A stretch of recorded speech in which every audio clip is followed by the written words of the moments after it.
تمام مخلوق انبیاء علیہم السلام کی شان اور عظمت کے سامنے حیران اور ششدر ہے۔ ان عظمتوں، ان رفعتوں کو دیکھ کر کے حیران ہوتے ہیں، پگڑی گر جاتی ہے، اتنا اونچا مقام ہے انبیاء کا۔ اور پھر فرمایا مخلوق نبیوں کے مقام کو دیکھ کر حیران ہے، لیکن نبی حضور کے مقام کو دیکھ کے حیران ہے۔ انبیاء حیران ز حسن روئے تو جنت الفردوس، اللہ اکبر۔ انبیاء حیران ز حسن روئے تو صد ملک قربان شود ہر موئے تو۔ آپ کی عظمتوں کو دیکھ کر خود پیغمبر بھی حیران ہے کہ کتنی بلندیاں اور کتنی عظمتیں آپ کو عطا کی گئی۔ کسی کے بس کا روگ نہیں کہ ان عظمتوں اور ان رفعتوں کو پا سکے۔ سب سے زیادہ قربت جناب سیدنا صدیق اکبر رضی اللہ تعالی عنہ کو عطا کی گئی، لیکن فرمایا یا ابا بکر لم یعرفنی حقیقتاً غیر ربی، سفر و حضر میں میرے ساتھ رہے ہو، سن لو میری حقیقت کو میرے رب کے علاوہ کوئی بھی نہیں جانتا۔ خرد سے کہہ دو کہ سر جھکا لے، بریلی سے آواز آ رہی، خرد سے کہہ دو کہ سر جھکا لے، گماں سے گزرے گزرنے والے، یا خود پڑے ہیں جہت کو لالے، کوئی کیا بتائے کدھر گئے تھے، سراغ عین و متا کہاں تھا، نشان کیف و الا کہاں تھا، نہ کوئی ساتھی نہ کوئی راہی، نہ سنگ منزل نہ مرحلے تھے، کمان امکان کے جھوٹے نکتوں تم اول آخر کے پھیر میں ہو، محیط کی چال سے پوچھو کدھر سے آئے کدھر گئے تھے، کوئی حد ہے ان کے عروج کی بلغ العلا بکمال۔ اس سے بڑی بدکاری کوئی نہیں ہو سکتی کہ ہم اپنے حواس پر نبیوں کے حواس کو قیاس کرنے لگ جائیں۔ سنار کے چھوٹے سے ترازو پر رتی اور ماشے کا حساب تو کیا جا سکتا ہے، منوں ٹنوں کا وزن سنار کے ترازو پر نہیں ہو سکتا۔ آپ کو شوق آئے تو مجھے تول لیں، مجھے شوق آ جائے تو آپ کو تول لوں، لیکن جو نبیوں کا بھی امام ہو اس کا وزن کون کرے گا؟ کون اس کو تولنے بیٹھے گا؟ کس کے بس میں ہے ان کی عظمتوں کی کنہ تک پہنچنا؟ ان کی رفعتوں کو کوئی چھو نہیں سکتا۔ حضرت ابو الحسن رفاعی فرماتے ہیں میں نے روحانی طور پہ ایک دن پرواز کی، اور اس میں کوئی اختلاف نہیں، دوسری رائے نہیں، کہ روحانی عروج ہو سکتا ہے۔ ہمارے جسموں سے ہماری ارواح لطیف ہیں، اور جو اہل اللہ ہے ان کی ارواح کی لطافتیں کیا کہنے۔ تو وہ فرماتے ہیں میں نے روحانی طور پہ پرواز کی، حتیٰ صعدت فی الفوقانیات، یہاں تک کہ میں بہت اونچا چلا گیا، 7 لاکھ عرش عبور کر گیا۔ آواز آئی ابو الحسن رفاعی کدھر آ رہے ہو؟ تو میں نے کہا مالک معراج کی شب جس عرش کی چھاتی پہ محبوب کے قدم آئے تھے میں اس عرش کی تلاش میں نکلا ہوں۔ نہ سفر بشرط معال ہے، نہ طلب بقید سوال ہے، فقط ایک سیری ذوق کو میں بھٹک رہا ہوں کہاں کہاں، میرے دل کی یہ خلوتیں کئی بار سج کے اجڑ گئیں، مجھے بارہا یہ گماں ہوا تم آ رہے ہو کشاں کشاں۔ کہا میں تو اس عرش کی تلاش میں ہوں جس عرش کی چھاتی پہ محبوب کے مبارک تلوے لگے ہیں۔ تو آواز آئی ارجع لا وصول لک، ابو الحسن رفاعی پلٹ جاؤ، تم کروڑوں سال بھی پرواز کرتے رہو اس عرش تک نہیں پہنچ سکتے جہاں محبوب کے قدم لگے ہیں۔ جس کے قدم اتنے اونچے ہیں اس کا سر کتنا اونچا ہوگا؟ تو کس کے بس کا روگ ہے کہ جو اس نبی کی عظمت کی کنہ تک پہنچ سکے؟ اللہ اکبر۔ ڈٹھے ورق قرآن دے پھول سارے، تیری شان جیا نہیں کوئی ہور ڈٹھا، تیری شان دا کرے مقابلہ جڑا انہوں عاشقاں اصلی چور ڈٹھا، کوئی نور آکھے کوئی بشر آکھے، پیندا رات دنے ایہو شور ڈٹھا، اللہ والیاں گل مکا دیتی تساں ہور ڈٹھا اساں ہور ڈٹھا۔ تم نے حلیمہ کی بکریوں کے پیچھے پیچھے دیکھا ہے، سدرہ پر جبریل کے آگے آگے نہیں دیکھا؟ وہ عظمتیں، وہ رفتیں اور وہ شانیں اللہ نے اپنے محبوب کو عطا کی ہیں جو انہی کا مقصود ہے۔ آؤ میں تمہیں ایک مجلس رحمت میں لیے چلتا ہوں۔ حضور حجرہ انور میں تشریف فرما ہیں اور صحابہ بیٹھے مجلس بپا کیے ہوئے۔ صحابہ کی مجلس کتنی مقدس ہوگی اور اس کے عنوانات کتنے پاکیزہ ہوں گے۔ اب آئیے دیکھیے اس مجلس میں عنوان کیا ہے۔ ایک نے کہا حضرت آدم علیہ السلام کی بڑی شان ہے، ابو البشر ہیں، انسانیت کا نقطہ آغاز ہیں، صفی اللہ ہیں، اللہ کا انتخاب ہیں، مسجود الملائک ہیں، تمام انسانوں کے باپ ہیں۔ دوسرے نے کہا ہوا کذالک، ایسے ہی ہے جس طرح تم کہہ رہے ہو، لیکن شان حضرت ابراہیم خلیل اللہ کی کون سی تھوڑی ہے؟ اللہ کے حکم پر بیٹے کی گردن پہ چھری رکھ دینا تماشائے لب بام تو نہیں ہے۔ جہاں ہمالیہ کا کلیجہ بھی ہوتا تو پانی ہو جاتا، وہاں باپ اپنے بیٹے کی گردن پہ چھری رکھ کے اس کو عملاً ذبح کرنے کے لیے آمادہ ہو جاتا ہے۔ اللہ نے حکم دیا تو اپنے بیٹے کو اور جوان سال بیوی کو وادی غیر ذی زرع میں چھوڑ آئے، جہاں کوئی انسانی وجود تو انسانی وجود، حیوانی وجود تو حیوانی وجود، نباتات، حشرات الارض اور چوپائے بھی نہیں تھے، پانی کی بوند تک نہیں تھی، وہاں اشجار بھی نہیں تھے۔ اللہ اکبر۔ تھوڑے سے ستو دیے، پانی کا ایک چھوٹا سا مشکیزہ، اور کہا کہ تم یہاں رکو گے، اور چلنے لگے۔ پاک باز خاتون نے دامن تھام لیا کہ آپ ہمیں چھوڑ کے کہاں جا رہے ہیں؟ تو حضرت ابراہیم علیہ السلام کیا جواب دیتے؟ تو خاموش رہے۔ پھر قدم اٹھایا تو پاک باز خاتون سیدہ ہاجرہ نے دامن پکڑا، تمسکت بیضیالہ، دامن تھام کے کہا کہ اس وادی بے آب و گیا میں، جہاں نہ سبزہ ہے، جہاں نہ آب و دانہ ہے، جہاں نہ کوئی اور انسانی حیوانی وجود ہے، وہاں چھوڑ کے آپ ہمیں کہاں جا رہے ہیں؟ مورخ اسلام حفیظ جالندری نے اس وادی کا نقشہ کھینچا ہے، وہ وادی جس میں وحشت بھی قدم رکھتی تھی ڈر ڈر کے، جہاں پھرتے تھے آوارہ تھپیڑے باد سرسر کے، جہاں پر گھاس اگتی تھی، جہاں نہ پھول کھلتے تھے، مگر وہ سرزمی ہے آسماں بھی جھک کے ملتے تھے۔ اس وادی بے آب و گیا میں اپنی جوان سال بیوی حضرت ہاجرہ اور اپنے فرزند حضرت اسماعیل کو چھوڑ کے جا رہے ہیں اللہ کے حکم پہ۔ تیسری مرتبہ پھر خاتون نے دامن تھاما، کہا کہ اس وادی بے آب و گیا میں چھوڑ کے ہمیں کہاں جا رہے ہیں؟ تو پھر بھی جواب نہیں دیا۔ تو خاتون نے خود ہی پوچھا کیا یہ اللہ کا حکم تو نہیں؟ قالا نعم، کہا ہاں اسی کا حکم ہے۔ تو سیدہ ہاجرہ نے فوراً ہاتھ چھوڑ دیا، کہا پھر آپ خیر سے جائیے، اگر اس کا حکم ہے تو وہ ہمیں ضائع نہیں ہونے دے گا۔ اور جہاں دن بھی نہیں کٹتے تھے وہاں اس خاتون نے راتیں کاٹی، اور پھر اللہ نے ان کے لیے زمزم کا چشمہ جاری کیا، اور انسانوں کا انبو آج تڑپتا ہے اس وادی کو دیکھنے کے لیے۔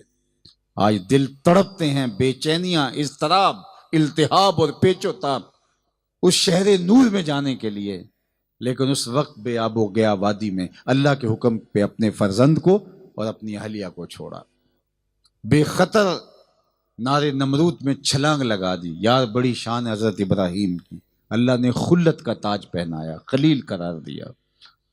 ایک بولا ہوا کذالک، ہاں ہاں ایسے ہی ہے جیسے تم بول رہے ہو، لیکن شان حضرت موسیٰ علیہ السلام کی کون سی تھوڑی ہے؟ ہاتھ میں عصا ہے، سر پہ امامہ ہے، سادہ سا لباس زیب تن کیا ہے، اور فرعون کے دربار میں کھڑا اللہ کا نبی اللہ کی توحید کا اعلان کر رہا ہے۔ اللہ اکبر۔ فرعون جادوگروں کو بلا لیتا ہے اور وہ رسیاں ڈال دیتے ہیں، لیکن اللہ حضرت موسیٰ علیہ السلام کے ہاتھ کے عصا کو اژدہا بنا دیتا ہے۔ کیا شان دی ہے، سرے طور خدا سے ہم کلام ہونے والا پیغمبر حضرت موسیٰ، کیا شان ہے ان کی۔ ایک بولا ہوا کذالک، ایسے ہی ہے جس طرح تم نے کہا، لیکن شان حضرت عیسیٰ علیہ السلام کی تھوڑی ہے کہ بن باپ کے پیدا ہوئے، کلمت اللہ، روح اللہ. لوگوں کے پیٹ ان کے سامنے شیشے کی بوتلوں کی طرح تھے، جو کھا کے آئے وہ بھی بتاتے، جو ذخیرہ کر کے آئے وہ بھی بتا دیتے. مردے کو ٹھوکر مارتے اٹھ کے باتیں کرنے لگ جاتا، کوڑی کے جسم پہ ہاتھ پھیرتے شفا ہو جاتی، نابینے کی آنکھوں پہ انگلی رکھ دیتے نور اتر آتا، مٹی کا پرندہ بنا کے پھونک مار کے اڑا دیتے. کیا شان ہے حضرت عیسیٰ کی. یہاں تک بات پہنچی تھی کہ حضور تشریف لے آئے. ہم تو عرض کرتے ہیں نا، سنا ہے آپ ہر عاشق کے گھر تشریف لاتے ہیں، ہمارے گھر بھی ہو جائے چراغاں یا رسول اللہ، لیکن عملاً چراغاں ہو جاتا ہے. میں کہتا ہوں کہ اگر حضور تشریف نہ لاتے تو آگے ذکر تو حضور کا ہی آنے والا تھا، لیکن وہ جان تمنا خود جلوہ گر ہو گئے. حضرت عیسیٰ تک بات مکمل ہو چکی تھی، اب بات چل کے حضور کی دہلیز تک آنی تھی. ہر راہ پہنچتی ہے تیری چاہ کے در پہ، ہر حرف تمنا تیرے قدموں کی صدا. راستہ تو سارا ادھر ہی جاتا ہے. اب پیغمبروں کا ذکر کر کے جب یہاں تک پہنچے تھے تو حضور خود ہی تشریف لے آئے اور فرمایا میں تمہارا کلام کرنا اور اس پر اظہار تعجب کرنا خوشی سے وہ سماعت کیا. جو تم نے کہا درست کہا. تم نے کہا آدم صفی اللہ ہیں، ہوا کذالک ایسے ہی ہے. تم نے کہا کہ حضرت ابراہیم خلیل اللہ ہیں، ہوا کذالک. تم نے کہا کہ موسیٰ کلیم اللہ ہے، ہوا کذالک. تم نے کہا عیسیٰ روح اللہ کلمۃ اللہ، ہوا کذالک. الا وانا حبیب اللہ، سن لو میں اللہ کا حبیب ہوں. ولا فخرا، لیکن یہ بات بطور فخر نہیں کہہ رہا بلکہ اظہار حقیقت ہے، حقیقت واقعہ کا بیان ہے، تحدیث نعمت ہے. یہ بات میں بطور فخر نہیں کہہ رہا. الا وانا حبیب اللہ، سن لو میں اللہ کا حبیب ہوں. اور جو اللہ کا حبیب ہوتا ہے وہ ساری صفات کا جامع ہوتا ہے. اللہ اکبر. پھر فرمایا کہ آدم علیہ السلام سے لے کر آخری پیغمبر حضرت عیسیٰ علیہ السلام تک جن کا تم ذکر کر رہے تھے، قیامت کے دن حمد کا جھنڈا میرے ہاتھ میں ہوگا. لواء الحمد بیدی، حمد کا جھنڈا میرے ہاتھ میں ہوگا. اور یہ جن نبیوں کا تم ذکر کر رہے یہ سارے میرے جھنڈے کے سائے تلے ہوں گے. ولا فخرہ، لیکن میں اس پہ فخر نہیں کرتا. اللہ اکبر. انا اکرم الاولین والآخرین، میں گزرے آنے والے سب میں سے افضل ہوں. ولا فخرہ، لیکن اس پہ میں فخر نہیں کرتا. مولا علی قاری نے یہاں بڑی خوبصورت بات کی کہ جب بات فخر والی ہے تو فخر کرتے کیوں نہیں؟ پیغمبر جھنڈے کے سائے تلے کھڑے ہوں تو بات تو فخر والی ہے. آج کسی سیاسی پارٹی میں کوئی مؤثر آدمی داخل ہو جائے تو وہ آسمان اٹھا لیتے ہیں سر کے اوپر کہ فلاں شخص ہماری پارٹی میں شامل ہو گیا ہے. یا ذرا دیکھیے سارے پیغمبر میرے حضور کے جھنڈے کے سائے تلے ہیں. کہا ولا فخرہ، میں اس پہ فخر نہیں کرتا. بات تو فخر کی ہے. ابو البشر جھنڈے کے سائے تلے ہوں، حضرت عیسیٰ جھنڈے کے سائے تلے ہوں، کلمۃ اللہ جھنڈے کے سائے تلے ہوں، روح اللہ جھنڈے کے سائے تلے ہوں. جس کے چراغ حسن سے پورا مصر چمک اٹھا وہ جناب یوسف جھنڈے کے سائے تلے ہوں. اللہ سے ہم کلام ہونے والا حضرت موسیٰ کلیم اللہ جھنڈے کے سائے تلے کھڑا ہو، بات تو فخر والی ہے. حضرت خلیل اللہ جھنڈے کے سائے تلے کھڑے ہوں، بات تو فخر والی ہے. حضرت سلیمان پوری دنیا پہ حکومت کرنے والے پیغمبر جھنڈے کے سائے تلے کھڑے ہوں، حضرت داؤد جھنڈے کے سائے تلے کھڑے ہوں، بات تو فخر والی ہے. کہا ولا فخرہ، میں فخر نہیں کرتا. کیا خوب بات کی. کہا کہ میں کیوں فخر کروں؟ فخر تو یہ کریں کہ جن کو میرے جھنڈے کا سایہ نصیب ہو گیا. فخر کا دل میں دریچہ باز کرنا چاہیے، جن کا تو آقا ہے ان کو ناز کرنا چاہیے. انہیں فخر کرنا چاہیے کہ حضور کے جھنڈے کا سایہ نصیب ہو گیا. تو فرمایا کہ میں سارے نبی میرے جھنڈے کے سائے تلے ہوں گے. ولا فخرہ، لیکن میں اس پہ فخر نہیں کرتا. تو سارے نبیوں کو جو اوصاف حمیدہ دیے گئے، شانیں دی گئیں، عظمتیں دی گئیں، وہ سب کی ساری شانیں حضور کی عظمتوں اور حضور کی ذات میں مندرج ہیں. اللہ اکبر. حسن یوسف دم عیسیٰ ید بیضا داری، آنچ خوباں ہما دارن تو تنہا داری. سارے وصف متفرق لوگوں کے اندر موجود ہیں اور وہ سارے کے سارے وصف محبوب تیری ذات میں موجود. تو جامع الصفات ہے، تمام کمالات کا جامع ہے، ساری خوبیاں محبوب علیہ الصلوۃ والسلام کی ذات ستودہ صفات میں موجود ہیں۔ آدم علیہ السلام ابو البشر ہیں۔ اللہ اکبر۔ آئیے حضور علیہ السلام کی عظمت کو اس دائرے میں ڈھونڈنے کی کوشش کریں تو آپ کو حضور اوپر کھڑے نظر آئیں گے۔ حضرت آدم علیہ السلام ابو البشر ہیں، انسانیت کا نقطہ آغاز ہیں، لیکن یہاں کہانی کیا ہے؟ حضور سے پوچھا گیا، حضرت جابر نے ہی پوچھا، متا وجبت لک النبوہ، آپ کو نبوت کب ملی؟ تو فرمایا کنت نبیم و آدم بین الماء والتین، آدم علیہ السلام کا ابھی خمیر گوندا جا رہا تھا، ابھی وہ مرحلہ ماء و تین میں تھے، ابھی ان کا میٹیریل تیار کیا جا رہا تھا، ابھی روح نہیں پھونکی گئی تھی، میرے سر پہ نبوت کا تاج بھی سجا ہوا۔ تو حضرت آدم ابو البشر ہے، اس میں کوئی شک نہیں ہے، لیکن حضور اس وقت نبی تھے جب ان کی بشریت ترکیب پا رہی تھی، اس لیے سادی بولے تو اصل وجود آمدی از نخست، دیگر ہرچے موجود شد فرح توست۔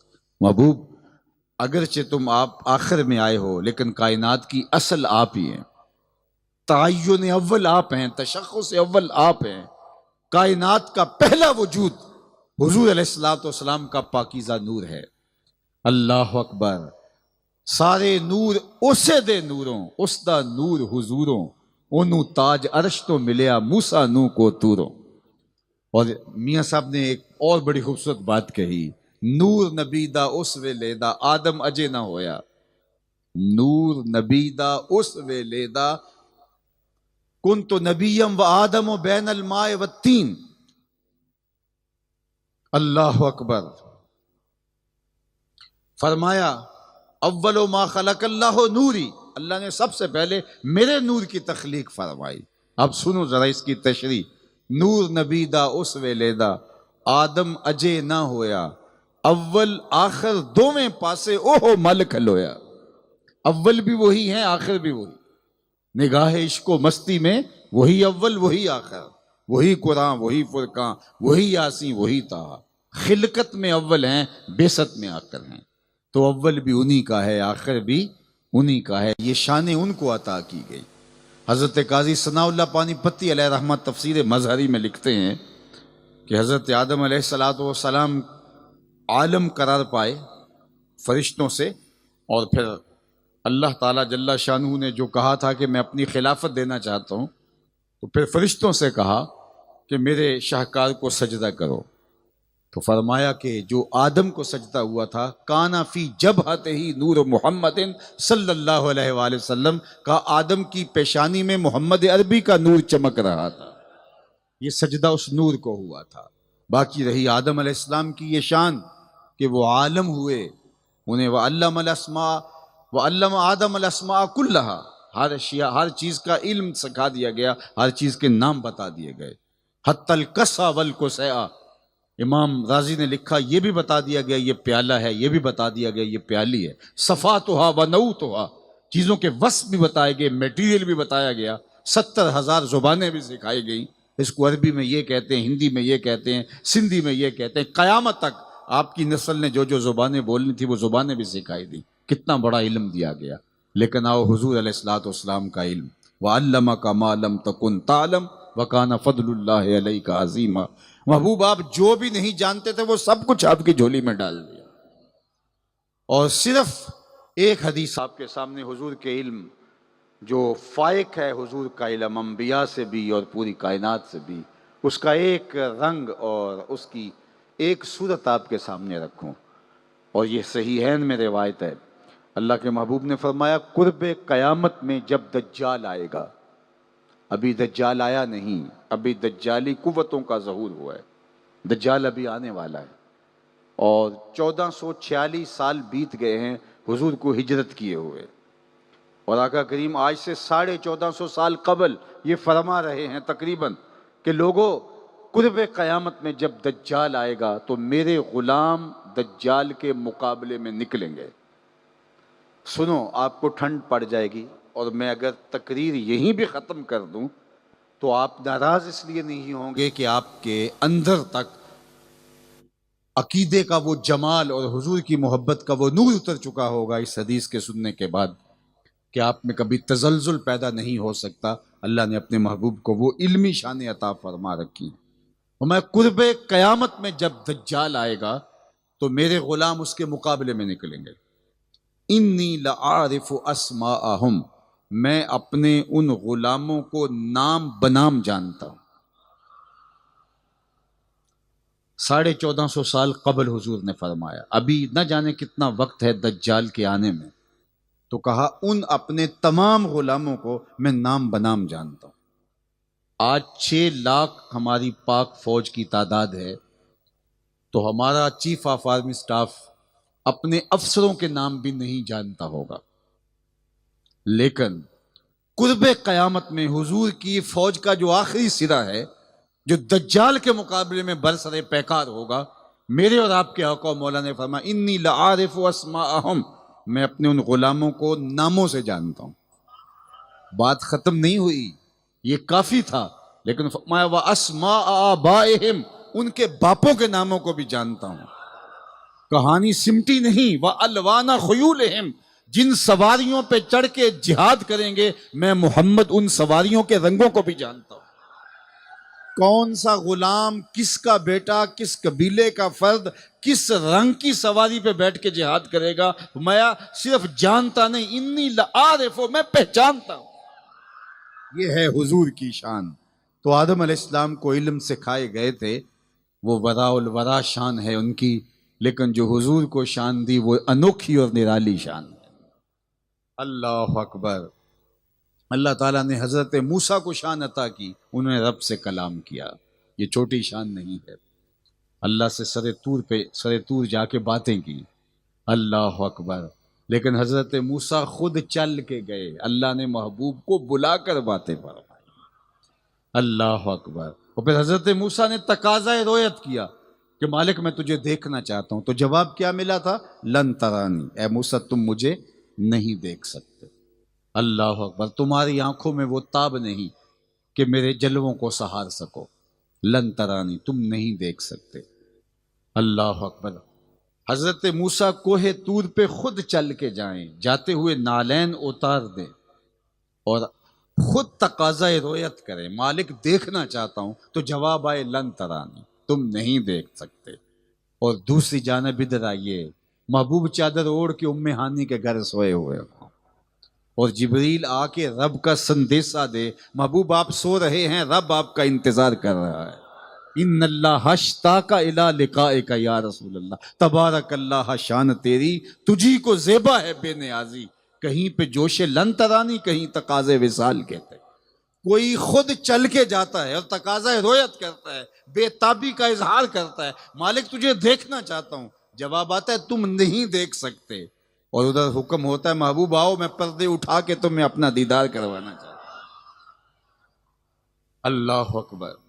حضرت موسیٰ علیہ السلام سے کہا تم نہیں دیکھ سکتے، انہوں نے کہا کہ رب آرنی انظر الیک، مالک میں تو دیکھنا چاہتا ہوں۔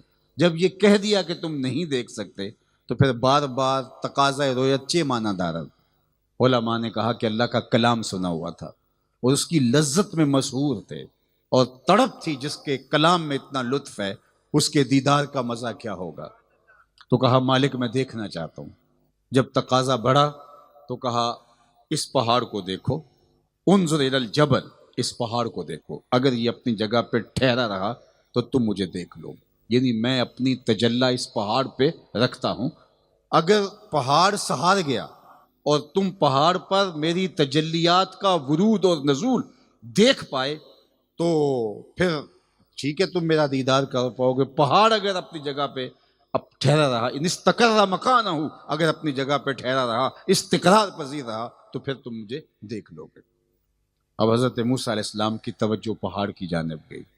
یہاں اگر آپ کی توجہ ہو تو ایک جملہ کہنا چاہتا ہوں۔ حضرت موسیٰ نے اللہ کا دیدار کیا تھا سب سے پہلے درخت سے۔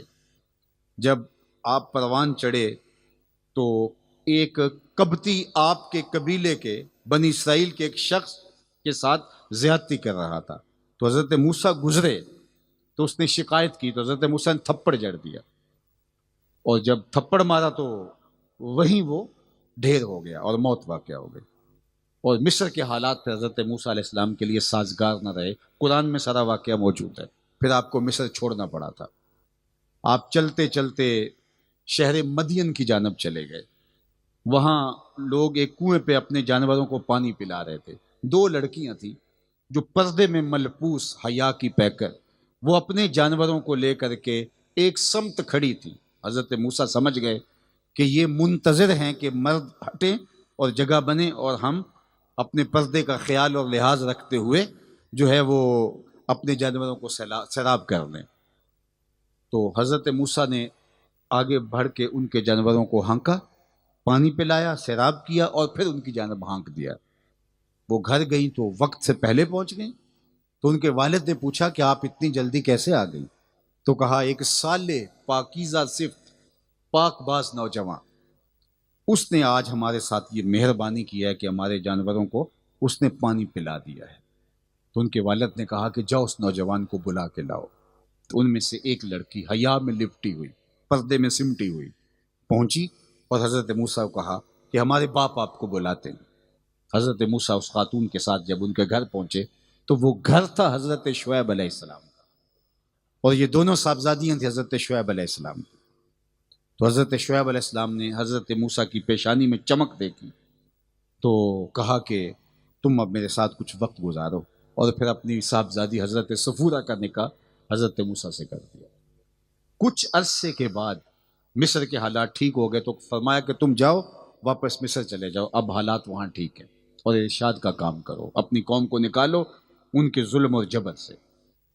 اب حضرت موسیٰ اپنی زوجہ صفورہ کو لے کر کے مصر کی جانب جا رہے تھے. راستے میں طور پڑتا ہے، اللہ اکبر. تو وہاں حضرت صفورہ امید سے تھی، ایام حمل چل رہے تھے. تو عورت ان ایام کے اندر طبیعت میں نزاکت زیادہ رکھتی ہے، اور موسم تھا سرما کا، تو انہیں سردی لگی، رات کا موقع تھا، دور آگ جل رہی تھی. تو حضرت موسیٰ علیہ السلام نے کہا تم رکو، میں تمہارے لیے وہاں آگ کا کوئی ٹکڑا لے آؤں تاکہ تم تاپو اور سردی کی جو ہے وہ شدت جو ہے وہ کم ہو سکے اور اس سے حدت کچھ حاصل کر پاؤ. جب آگ لینے گئے تو آگے سے آواز آئی، وہ آگ نہیں تھی، درخت پر اللہ کی تجلیات کا نزول ہو رہا تھا اور درخت چمک رہا تھا. آواز آئی موسیٰ تم مقدس وادی میں آ گئے ہو، اب نالین اتار لو. گئے تھے آگ لینے کے لیے، پیغمبری ملی. اللہ اکبر. تو حضرت موسیٰ نے سب سے پہلے اللہ کی تجلیوں کو درخت پر اترتے ہوئے دیکھا تھا. آج حضرت موسیٰ نے جب اللہ سے کہا نا کہ رب ارنی انظر الیک، میں تجھے دیکھنا چاہتا ہوں، تو کہا انظر الی الجبل، پہاڑ کو دیکھو. تو کہا مالک میں تو تیری تجلیوں کو درخت سے دیکھنے کی عادت رکھتا ہوں اور مجھے پہاڑ کی جانب مبذول کیا جا رہا ہے. فرمایا موسیٰ جب گھر سے چلے تھے تو ماں کو کیا کہا تھا؟ حضرت موسیٰ جب گھر سے نکلنے لگے تو ماں نے آپ کو پکڑ لیا، آپ کے دامن کو، اور کہا این اطلبو کا، مجھے کام پڑ جائے، میں بوڑھی ہوں تو میں تمہیں کہاں ڈھونڈوں؟ تو کہا اطلبنی علی الجبل، مجھے پہاڑ پہ ڈھونڈنا. کہا اس وقت سے تیری ماں کی نگاہیں پہاڑ پہ جمی ہیں، اور جدھر ماں کی نگاہ ہوتی ہے وہی جگہ اللہ کی جلوہ گاہ ہوتی ہے. لوگ پتہ نہیں کہاں کہاں ڈھونڈ رہے ہوتے ہیں، وہ تو ماں کی دعاؤں میں ہے، وہ تو ماں کے اٹھے ہوئے ہاتھوں میں ہے. حضرت بایزید بستامی کہتے ہیں میں اللہ کی تلاش میں نکلا تو میں نے اپنی ماں سے کہا کہ تو حق مجھے معاف کر دے، میں اللہ کو راضی کر لوں گا. ماں نے کہا جا پتر. 12 سال جنگلوں میں گھومتا رہا. تو کہا ایک دن میں بستام کے قریب سے گزر رہا تھا، سوچا چلتے چلتے ماں کو سلامی پیش کر جاؤں. دروازے پہ دستک دینے لگا، خیال آیا ماں کو سکھ تو دیا کوئی نہیں، دکھ بھی کیوں دینے لگے، اب تمہارے لیے سردیوں کا موسم ہے، بستر سے اٹھ کے آئے گی. میں دروازے پر بیٹھ گیا. جب سحری کا وقت ہوا تو اندر سے جو نالی آتی تھی اس سے پانی آیا، میں سمجھ گیا میری ماں وضو کر رہی ہے اور تہجد کے لیے اٹھی ہے. تو میں دروازے پہ دستک دی تو ماں میری دستک کے انداز سے سمجھ گئی اور آواز دی کہ بیٹے بایزید ٹھہرو، میں بھی آئی. اللہ اکبر. مائیں تو بیٹوں کو نہیں بھولتی. کہا کہ میں آگے بڑھا تو ماں نے دروازہ کھولا. تازہ وضو کے آثار اس کے چہرے پہ حویدہ تھے، اور میرا بکھرا ہوا چہرہ اور پراگندہ بال، 12 سال جنگلوں کی خاک چھان چھان کے یہاں پہنچا تھا. تو میری ماں نے مجھے دیکھا تو اس کی آنکھوں میں آنسو امڈ آئے. کہا مالک میرا بیٹا بایزید تیری طلب میں نکلا تھا، تو نے ابھی تک اسے اپنا قرب نہیں بخشا۔ حضرت بایزید کہتے ہیں 12 سال کی ریاستوں سے جو نہیں ملا تھا ماں کے اٹھے ہوئے ہاتھوں سے مل گیا۔ جدھر ماں کی نگاہ ہوتی ہے وہی جگہ اللہ کی جلوہ گاہ ہو۔ کہا موسیٰ پہاڑ کی طرف دیکھو، اگر یہ اپنی جگہ پہ ٹھہرا رہا تو تم مجھے دیکھ لو گے۔ حضرت موسیٰ کی توجہ پہاڑ پہ لگ گئی تو اللہ تعالیٰ نے اس پہاڑ پر اپنی تجلی کا نزول کیا، اور وہ بھی صوفیہ کہتے ہیں تجلی ذاتی نہیں، تجلی صفاتی، تجلی صفاتی بھی نہیں، اس کا پرتو، عکس، سایہ، ظل، پرچھائی، اور وہ بھی سوئی کے ناکے کے کروڑویں حصے کے بعد اللہ نے پہاڑ پہ اپنی تجلی کا نزول کیا۔ بس تجلی کا پہاڑ پہ آنا تھا کہ طور گوارا نہ کر پایا، جبل طور کو آگ لگ گئی، پہاڑ کو آگ لگ گئی، اللہ اکبر، طور جل اٹھا۔ اور حضرت موسیٰ پر تجلی نہیں آئی تھی، پہاڑ پہ آئی تھی، اور پہاڑ سے منعکس ہو کر جب حضرت موسیٰ پہ تجلی آئی تو قرآن نے بتایا نا خر موسیٰ صاعقہ، حضرت موسیٰ تاب نہ لا سکے، بے ہوشی ہو گئی اور زمین پہ گر پڑے۔ اللہ اکبر، جب ہوش آئی تو کہا مالک میں رجوع کرتا ہوں، میں توبہ کرتا ہوں، جو میں نے تقاضا کیا مجھے نہیں کرنا چاہیے تھا۔ امام برہان الدین حلبی سیرت حلبیہ میں لکھتے ہیں کہ گو تجلیات الہیہ کی حضرت موسیٰ تاب نہیں لا سکے، لیکن آنکھوں میں اللہ کے دیدار کا سرما تو لگ ہی گیا تھا، چمک تو آئی گئی تھی۔ اتنی نظر تیز ہو گئی اس واقعہ کے بعد، کالی رات کے اندھیرے میں کالے پتھر پر کالے رنگ کی چونٹی کو 9 فراسخ دور سے، 1 فرسخ 3 میل کا ہوتا ہے، 27 کلومیٹر دور، 27 میل دور سے، 50 کلومیٹر دور سے، کالے رات کے اندھیرے میں کالے پتھر پر کالے رنگ کی چونٹی کو 27 میل دور سے چلتا ہوا دیکھتے بھی تھے، اور اللہ کا کلام سننے سے سماعتوں میں اتنی طاقت آ گئی تھی اس کے قدموں کی سرسراہٹ کو سنتے بھی تھے۔ یہ کس کی نظر کا کمال ہے؟ جو تجلی صفاتی کے پرتو کو پہاڑ پر منعکس ہو کے تاب نہیں لاتا اور پھر کہتا ہے مالک میں رجوع کرتا ہوں، میں نے کیوں تقاضا کیا، یہ اس کی نظر کا کمال ہے۔ اور جو 18 سال کے برابر ذاتی تجلیوں میں گم رہتا ہے اور آنکھ بھی نہیں جھپکتا، اس محمد عربی کی نگاہوں کا عالم کیا ہو۔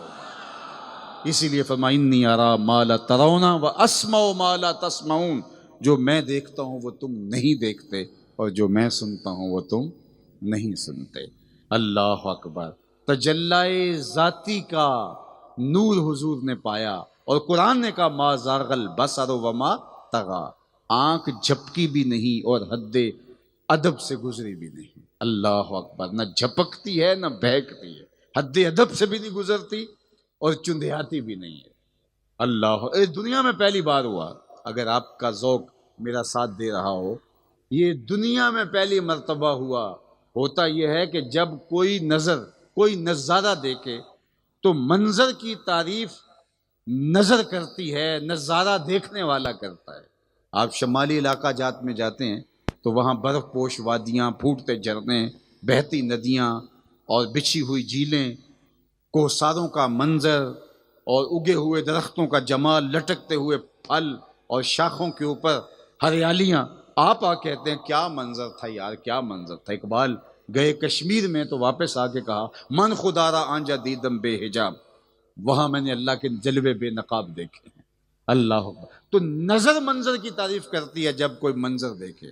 یہ منظر میں دیکھ رہا ہوں، آپ کا شوق تو میں بیان کروں گا نا کہ لوگوں کا شوق فراواں تھا، اور آپ مجھے دیکھ رہے ہیں تو آپ بیان کریں گے نا کہ آج ہم نے حضور کی عظمتوں پر مشتمل ایک شخص کی گفتگو سنی، یار لطف آ گیا، تو آپ بیان کریں گے، میں تو نہیں کروں گا، اور آپ کے ذوق کو جو ہے وہ میں بیان کروں گا، آپ تو نہیں کریں گے۔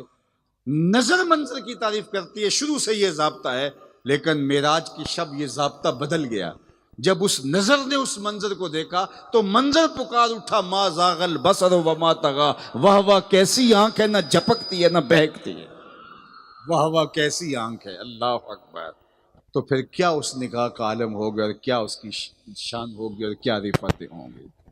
تو ہر نبی کو عطا کی گئی شانیں دیکھ لیجیے، پھر حضور کو دیکھ لیجیے۔ پیغمبروں کی صف میں ایک ایسا نبی بھی ہے جو رخ پہ نقاب رکھتا تھا، اگر نقاب اٹھا دے تو کوئی تاب نہ لا سکے۔ اللہ اکبر، جناب یوسف علیہ السلام جن کے چراغ حسن سے مصر چمکنے لگا۔ اللہ اکبر، زنان مصر نے عزیز مصر کی بیوی زلیخا سے کہا کہ تو غلام پہ دل ہار گئی اور شہر میں باتیں ہونے لگ گئی۔ اب زلیخا نے کہا کہ اگر میں ان کو دلائل دینے شروع کیے، مناظرے چھیڑے، تو یہ تو لمبی کہانی ہے، بہتر نہیں مسئلہ یوں حل کیا جائے۔ اقبال نے کہا تھا خرد کے پاس خبر کے سوا کچھ اور نہیں، تیرا علاج نظر کے سوا کچھ اور نہیں۔ سب کو دعوت پہ بلا لیا، ہاتھوں میں ناشپاتیاں، فروٹ اور مختلف چیزیں دے دی اور چھریاں بھی دے دی، اور کہا کہ اب لو اس کو استعمال کرو، کاٹو اور کھاؤ۔ اور ساتھ ہی کمرے میں حضرت یوسف علیہ السلام تھے، ہاتھ جوڑ کے کہتی ہے وقالت تخرج لہن، 2 لمحوں کے لیے آ جا، ذرا رخ سے نقاب سرکا کے گزر جا یہاں سے۔ یہ کہتی ہیں غلام پہ دل ہار گیا، میں ان کو بتانا چاہتی ہوں غلام ہے یا امام ہے۔ اللہ اکبر، ادھر حضرت یوسف علیہ السلام نکلے، ادھر یہ چھریوں سے ناشپاتیاں کاٹنے لگی۔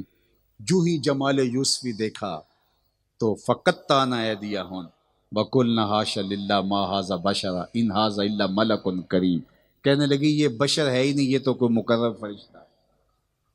اللہ اکبر، جنہ ویکھیا نہیں ہو کرن گلاں، جنہ ویکھیا ہو تے بول دے، جڑے محرم راز حقیقت دے اور راز حقیقت کھول دے۔ اب زنان مصر نے انگلیاں کاٹ لیں جناب یوسف کی ایک جھلک دیکھ کر۔ اب سیدہ عائشہ رضی اللہ تعالی عنہا فرماتی ہیں لوامی زلیخاں لو رأینا جبینہ، کہا زلیخا کو ملامت کرنے والی عورتیں جنہوں نے جمال یوسفی دیکھا اور ان کی انگلیاں کٹ گئیں، کہا وہ عورتیں کاش میرے حضور کی پیشانی کو دیکھتی دل کاٹ لیتی۔ اللہ اکبر، دل کاٹ لیتی۔ اور یہاں امام اہل محبت امام شاہ احمد رضا خان فاضل بریلوی کا ایک تضاد کا شعر ہے، ولی دکنی سے لے کے دور موجود کے شعراء تک، میں نے بالاستیاب تو سب کو نہیں پڑھا لیکن چکھا ضرور ہے ہر ایک کو۔ میرا یہ دعویٰ ہے کہ اردو ادب میں ایسا تضاد کا شعر آپ کو دوسرا نہیں ملے گا۔ کسی ادب میں کسی شعر میں ایک تضاد ہوتا ہے، کسی میں 2، کسی میں 3، لیکن یہاں دیکھیے تضاد کیا ہوتا ہے کہ شاعر ایک بات کرتا ہے پھر اس کا مقابل لاتا ہے دوسرے مصرے میں۔ اب تضاد دیکھیے، حسن یوسف پہ کٹی مصر میں انگشت زنا، 6 چیزیں۔ حسن یوسف پہ کٹی مصر میں انگشت زنا۔ اب تضاد آیا، سر کٹاتے ہیں تیرے نام پہ مردان عرب۔ اللہ اکبر، تضاد دیکھیے، ایک طرف حسن ہے، دوسری طرف صرف نام ہے۔ ایک طرف صرف نام ہے، ادھر حسن ہے، حسن یوسف، اور سر کٹاتے ہیں تیرے نام پہ۔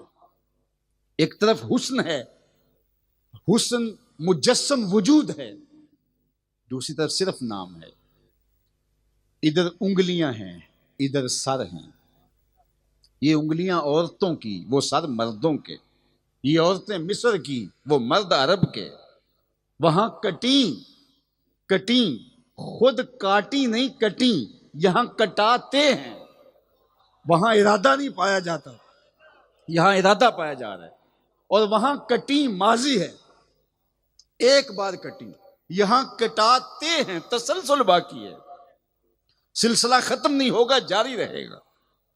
اب ذرا اس شعر کو اس تناظر کے اندر اب اس کا لطف لیجیے، کتنے تضاد ہیں، اور اس شعر کا جمال دیکھیے۔ اعلی حضرت آپ کا قلم چوب لوں، کیسا قصیدہ لکھا میرے حضور کا۔ اب اس کا لطف لیجیے، اس کا سرور اپنی روح میں اتاریے۔ حسن یوسف پہ کٹی مصر میں انگشت زنا، سر کٹاتے ہیں تیرے نام پہ مردان عرب، سر کٹاتے ہیں تیرے نام پہ مردان عرب۔ حضرت شاہ ولی اللہ محدث دہلوی علیہ رحمہ، بہت بڑا نام ہے بر صغیر پاک و ہند میں، تمام مکاتیب فکر کے لوگ انہیں اپنا امام مانتے ہیں۔ ان کی ایک کتاب ہے در ثمین فی مبشرات النبی الامین۔ اب اردو ترجمے کے ساتھ بھی مارکیٹ میں دستیاب ہے، آپ بھی خرید کے پڑھ سکتے ہیں۔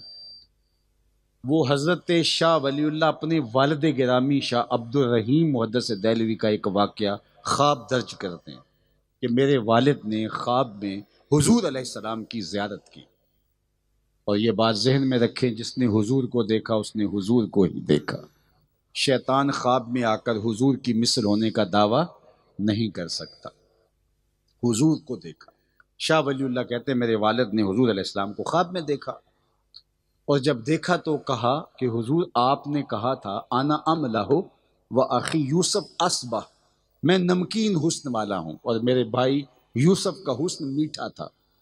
نمکین حسن زیادہ پرکشش ہوتا ہے میٹھے حسن کی نسبت، تو کہا آپ نے خود فرمایا وہ میٹھے حسن والے تھے، میں نمکین حسن والا ہوں۔ اور وہاں زنان مصر کی انگلیاں کٹ گئیں، اور یہاں بظاہر کوئی ایسا واقعہ نہیں ہوا، تو جب کہ حسن ملی حسن سبی کی نسبت زیادہ پرکشش ہوتا ہے، تو اس کی کیا وجہ ہے؟ یہ مسئلہ ہے میرے پاس جو حل نہیں ہو رہا، تو آپ ارشاد فرمائیے۔ تو شاہ ولی اللہ لکھتے ہیں کہ میرے والد کو خواب میں حضور نے جو جواب دیا وہ یہ تھا، جمالی مستور عن اعین الناس غیرۃ من اللہ، اے عبد الرحیم، اللہ نے غیرت محبت کی وجہ سے میرے حسن پر پردے ڈال کے رکھے ہیں، اور اگر میرا حسن بے نقاب ہوتا تو کوئی تاب ہی نہ لا سکتا۔ یہی بہتر ہے کہ وہ پردے میں رو پوش رہے، وہ اگر پردہ اٹھا دے تو کسے ہوش ہو، کوئی تاب ہی نہ لا سکتا۔ حضرت میمونہ بنت کردم، یہ چھپے ہوئے حسن کا عالم ہے، میمونہ بنت کردم صحابیہ ہیں، کہتی ہیں حجۃ الوداع کے موقع پہ میں اپنے والد کے ساتھ حضور کی زیارت کے لیے گئی، حضور اونٹنی پہ سوار تھے، لیکن میرے میں ہمت نہ پڑی کہ میں حضور کے چہرے کو دیکھ سکوں، کہ حضور تشریف فرما تھے اور میں حضور کے پاؤں دیکھنے لگی۔ انگوٹھے کے ساتھ والی جو انگلی ہے وہ باقی انگلیوں کی نسبت تھوڑی سی قد میں لمبی تھی۔ حضرت میمونہ بنت کردم کئی سال گزرنے کے بعد فرمایا کرتی تھی، آج تک میری نگاہوں سے اس انگلی کا حسن نہیں ہٹتا، چہرہ نہیں دیکھ سکی، قدموں پہ جبیں کو رہنے دو، چہرے کا تصور مشکل ہے، قدموں پہ جبیں کو رہنے دو، چہرے کا تصور مشکل ہے، جب چاند سے بڑھ کر ایڑی ہے رخسار کا عالم کیا ہوگا، جب چاند سے بڑھ کر ایڑی ہے رخسار کا عالم کیا ہوگا۔ کہا کہ ابھی تک میں اس منظر کو نہیں بھول سکی۔ حضرت حسان بن ثابت رضی اللہ تعالیٰ عنہ فرماتے ہیں کہ لوگوں جو میں حضور کا حلیہ بیان کرتا ہوں تو یہ کیسے کر لیتا ہوں؟ کہا اس لیے فلما نظرت الی انوارہ فودعت کفی علی عینی خوفا من ذہاب بصری، میرے پاس حضور کو دیکھنے کا ایک طریقہ آ گیا تھا، جب میں حضور کو دیکھتا تھا تو آنکھوں پہ انگلیاں رکھ کے انگلیوں کی اوٹ سے دیکھ لیتا تھا کہ حضور کے جلووں کی تابشوں سے میری آنکھوں کی بینائی نہ جاتی رہے۔ اللہ، یہ کس حسن کی بات ہے جو 70,000 بشریت کے پردوں میں چھپا ہوا ہے؟ چھپے ہوئے حسن کو ایک شاعر دیکھ رہا ہے، اور آپ جانتے ہیں شاعر حسن دیکھنے میں بڑا دلیر ہوتا ہے، لیکن اس سے بھی نہیں دیکھا جا رہا، اور چھپا ہوا حسن نہیں دیکھا جا رہا، اور اگر یہ حسن بے نقاب ہوتا تو کون دیکھتا؟ مولانا حسن رضا نے کہا تھا نا، وہ اگر جلوہ کرے تو کون تماشائی ہو، وہ اگر جلوہ کرے تو کون تماشائی ہو، کس میں ہمت ہے کہ پھر اس چہرہ نور کو تک سکے؟ تو اللہ نے پردے ڈال رکھے ہیں محبوب کے رخ انور پر، فرمایا جمالی مستور عن اعین الناس، اللہ نے غیرت محبت کی وجہ سے میرے حسن کو لوگوں کی نظروں سے چھپا کے رکھا ہے۔ تو جناب یوسف حسین ہیں تو میرے حضور احسن ہیں، اللہ اکبر، وہ جمیل ہیں تو میرے حضور اجمل ہیں۔ حضرت ابو ہریرہ فرماتے کل قمر لیلۃ البدر لم ارا قبلہ ولا بعدہ مثلہ، کیا پوچھتے ہو 14ویں رات کا چمکتا ہوا چاند تھے میرے حضور، حضور جیسا نہ پہلے دیکھا نہ بعد میں دیکھا۔ حضرت حسان بن ثابت بولے، کہا دیکھتے کیسے؟ کسی ماں نے جنم دیا ہوتا تو دیکھتے، خدا نے وہ سچائی پن چھڑیا جدے وچ محمد نو ٹالیا سی، حسینہ جمیلاں دا منہ موڑ دیتا محمد بنا کے قلم توڑ دیتا، وہ پیکر تراشا، وہ رنگ دیا، وہ جمال دیا، وہ خوبصورتی دی۔ اللہ اکبر۔ اب یہ مضمون بہت لمبا ہو رہا ہے، مجھے اعلیٰ حضرت پھر یاد آئے اور آپ لطف کشید کریں گے۔ حضور کے حسن کا ایک رنگ اعلی حضرت بیان کرتے ہیں۔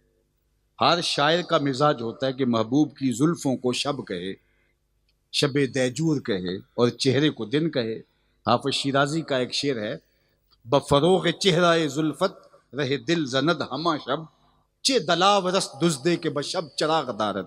وہ اپنے محبوب کے بارے میں کہتا ہے کہ کالی رات کے اندھیرے میں، یعنی اپنی زلفوں کے اندھیرے میں، رات میں چہرے کا چراغ جلا کے لوگوں کے دل لوٹتا پھر رہا ہے۔ کتنا بہادر چور ہے کہ دن کو لوٹ رہا ہے، دن کو چراغ جلا کے لوٹ رہا ہے۔ تو محبوب کے چہرے کو دن کہنا اور زلفوں کو شب کہنا، یہ شاعروں کے ہاں شائع ہے۔ اعلی حضرت کا بھی جی چاہا، پھر ہمت نہ پڑی کہ حضور کی زلفوں کو شب کہوں، پھر کہا چلو شب نہیں کہتا، شب قدر کہہ دیتا ہوں۔ اب ذرا یہاں لطف دیکھیے جو اعلی حضرت کے شعر سے کشید آپ کر سکتے ہیں۔ حضور درمیان میں مانگ نکالتے تھے، اور جب مانگ نکالتے تو سر انور کی سفیدی جو ہے وہ نظر آتی سیاہ زلفوں کے اندر سے، تو ایسے لگ رہا ہوتا جیسے پو پھٹ رہی ہو۔ تو ذرا اس تصور کو دیکھیے، لیلۃ القدر میں مطلع الفجر حق، مانگ کی استقامت پہ لاکھوں سلام۔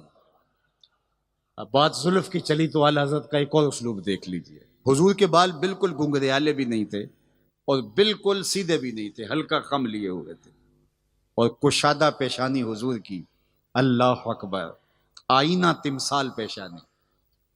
تو حضور کے دو ابرو کوس مثال دسن، پیر میرے علی شاہ نے کہا، یہ دو کوسین بنتے ہیں تو درمیان میں محراب بنتا ہے۔ تو حضور علیہ الصلوۃ والسلام کا مبارک سر میں کنگھی فرماتے تو کوئی بالوں کی لٹ، کوئی بال لٹک کر کے حضور کے مبارک پیشانی کے اوپر آ جاتا اور ہلکا سا اس میں خم ہوتا۔ اب اس تخیل کو ذرا اعلی حضرت کے ہاں دیکھیے، اور میری گفتگو اس کے ساتھ ہی، چونکہ آگے حضرت عیسیٰ کی کہانیاں بھی ہیں اور انبیاء کی بھی ہیں، لیکن جو مجھے وقت دیا وہ اختتام کو پہنچا، لیکن اس کے نشے میں آپ جائیں گے کہ سفید پیشانی حضور کی، چاندی سے زیادہ چمکتی روشن، اور سیاہ گھنی کالی زلفیں، اور ہلکا سا اس میں خم، اور دو ابروؤں کا بنا ہوا محراب، اور جب وہ ڈھلک کے جھک کے حضور کی پیشانی پہ خمدار بلدار زلف آتی تو ذرا اس تخیل کو دیکھیے۔ خم زلف نبی ساجد ہے محراب ابرو میں۔ اقبال کہتے ہیں کہ محراب ابرو میں حضور کی زلف سجدہ ریز ہے، اور جو سجدے میں ہوتا ہے وہ کوئی تسبیح بھی پڑھتا ہے۔ تو آپ ذرا اس کا لطف لے لیجئے۔ خم زلف نبی، حضور کی زلف کا خم زلف نبی ساجد ہے محراب ابرو میں،